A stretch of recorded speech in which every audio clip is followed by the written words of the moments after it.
Justice Malik Shahzad साहब जो Lahore high court के चीफ जस्टिस रहे हैं, उनके खिलाफ भी जब वो एलिवेट जैसे ही हुए तो उनके खिलाफ भी हम देख रहे हैं कि सारी सिचुएशन चल पड़ी है। अब इसके असरात क्या हो सकते हैं शाह साहब? ये मामला कहीं जाके थमने वाला लग रहा है, आगे किस जानिब जाएगा? अमना, मुझे दो चीज़ें, शायद पाकिस्तान के अंदर जो लाखों करोड़ों लोग हैं जो कि इंसाफ के तलबगार हैं, क्या हमारा जुडिशल सिस्टम उनको इंसाफ दे सका है? शाहरुख जतोई केस था या इस तरह के दूसरे एलीट क्लास केसेस थे, उसके अंदर क्या रिजल्ट आया?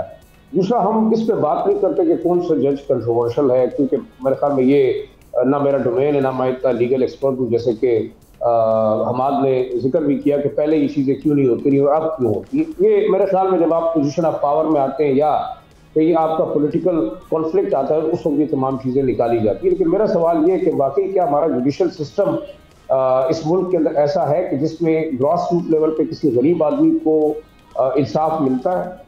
मेरे ख्याल में तो शायद आप सब मेरे साथ इत्तेफाक करेंगे कि नहीं मिलता। न तो मेरे ख्याल में 100 साल और 80 साल और 90 साल से छोटे छोटे केसेस के अंदर जो है वो लोग इस जहान से अगले जहान में चले जाते हैं, लेकिन उनको इंसाफ नहीं मिलता। तो आपके ख्याल से जो आपका जुडिशल निज़ाम है या जो जजेस साहिबान हैं, वो इस मुल्क के अवाम को जो है वो वाकई इंसाफ दे सकें? क्या पाकिस्तान के अंदर सिर्फ ये सियासी जमातों की चक्करिश रह गई, जिसके अंदर एक साहब वज़ीर आज़म बनना चाहते हैं, दूसरा जो है वज़ीर आज़म आके बनते बनते रह गया? तो मेरे ख्याल में अगर आप तमाम आपका सर्कल कुछ ऐसी क्लास के गिर्द घूम रहा है और वही पाकिस्तान के अंदर सबसे अहम केसेस है जिसके ऊपर जो है हमारी जुडिशरी भी मरकूज है और हमारे बाकी जो इदारे हैं वो भी मरकूज है, तो देखिए आपने निज़ाम जो बनाया है वो उसको आपने खुद जो है उसको क्वेश्चनेबल कर दिया। आप ये बताएं, हिस्ट्री के अंदर जो पॉलिटिकल केसेस आए आज तक कौन सा पॉलिटिशियन या कौन सा पाकिस्तान का जो सरबराह है वो मानता रहा है कि वाकई उसको उसके खिलाफ जो फैसला आया वो वाकई जुडिशियस था? अगर आप जुल्फ़िकार अली भुट्टो साहब के केस से लेके आज तक मियां नवाज शरीफ साहब के केस पे जाएं और आप देखेंगे कि कल यही कैदी 804 होगा, अगर वो पावर में आएगा तो वो ये कहेगा कि जनाब मेरे खिलाफ भी सारे फैसले गलत हुए थे।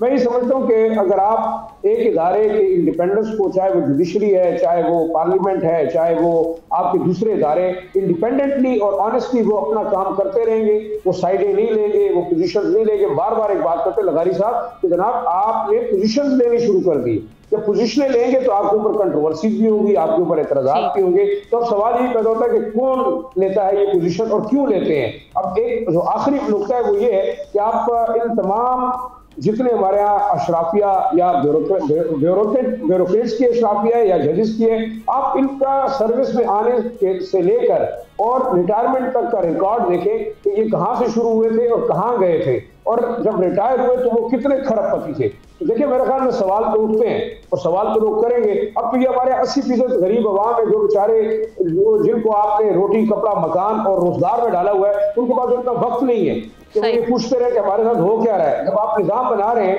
निज़ाम आप तकरीबन 15 से 20% लोगों को लिए बना रहे हैं, उसी के गिर्द चला रहे हैं। मेरे ख्याल में देखें शायद अब इन लोगों को कुछ खौफ खुदा होना चाहिए सबको, क्योंकि अगर एक इनकलाब आएगा तो इसके अंदर इनकी बादशाह खत्म होगी। हम तो बेचारे वैसे भी मजदूर हैं, मजदूरी करते रहेंगे। सब्सक्राइब करें और बेल दबाएं ताकि कोई खबर रह न जाए।